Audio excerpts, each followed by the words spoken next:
Welcome back to Squawk Box this morning. Amazon releasing results last night, and the company's profit tripled, pushing this quarter to its best performance to date. Joining us right now to discuss the blockbuster results at Amazon and across the rest of the tech sector is Henry Blodget. He's the CEO and co-founder of Insider Inc. Henry, it's great to see you. We should also mention that Jeff Bezos, many years ago, invested early in Business Insider. Of course, you sold that business, but nonetheless. What did you make of this quarter? It was a blowout. We were talking to Mark Mahaney in the last hour, and, a lot of us have talked about, did the pandemic pull forward certain things, and is that sustainable? And he called it a permanent pull forward. Is that what's happened here? Well, we'll see. And I think that one of the questions is what's going on internationally. Amazon was particularly strong there. And I think that the United States is actually now ahead of some of the rest of the world in recovery. So we'll see if there's some pull forward there. But I think it's sustainable. I do think it would be unrealistic to think that when all the stimulus runs out and the economy gets fully back to normal, we won't see some adjustment at Amazon and other companies. I would think that would be reasonable to think. You just said when the economy gets back to normal, but and when the stimulus runs out. But depending on what you think is about to happen in Washington, we may have stimulus in some regard for many years to come.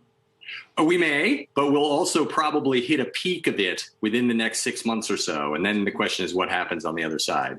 I mean, things are just extraordinarily strong now, certainly in advertising. We saw this with tech.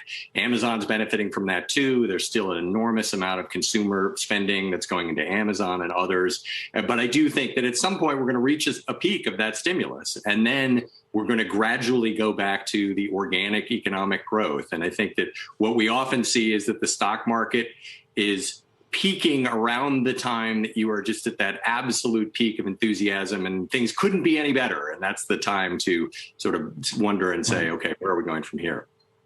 I don't know if you noticed, but one of the numbers that popped out to me yesterday was the CapEx number, how much money this company spends to actually build in a given year. They spent $50 billion last year. This is on things like infrastructure, data centers, and the like. It was up 80%, and they seem to suggest this was going to continue. And, we're going to be seeing Warren Buffett this weekend talk about, his company, but he has often talked about defensive moats. That seems to me to be the best defensive moat you could ever get if you could spend this kind of money, because there's virtually no other company in America that's going to be able to build that kind of infrastructure. No, it's exactly right. And I think if you step back from Amazon and really look at it on a multi-year or even multi-decade basis, what the company has done again and again is foregone current quarter and current year earnings for long-term investment. And they got so much crap for that for so many years, and it is now continuing to pay off in spades. And I think one of the things that a lot of other companies, I hope, in the U.S. can take away from that is that it's okay to do that. That, in fact, that's what you should be teaching your shareholders that you should do to create long-term value, because, boy, is it paying off for Amazon. Shepard Smith here. Thanks for watching CNBC on YouTube.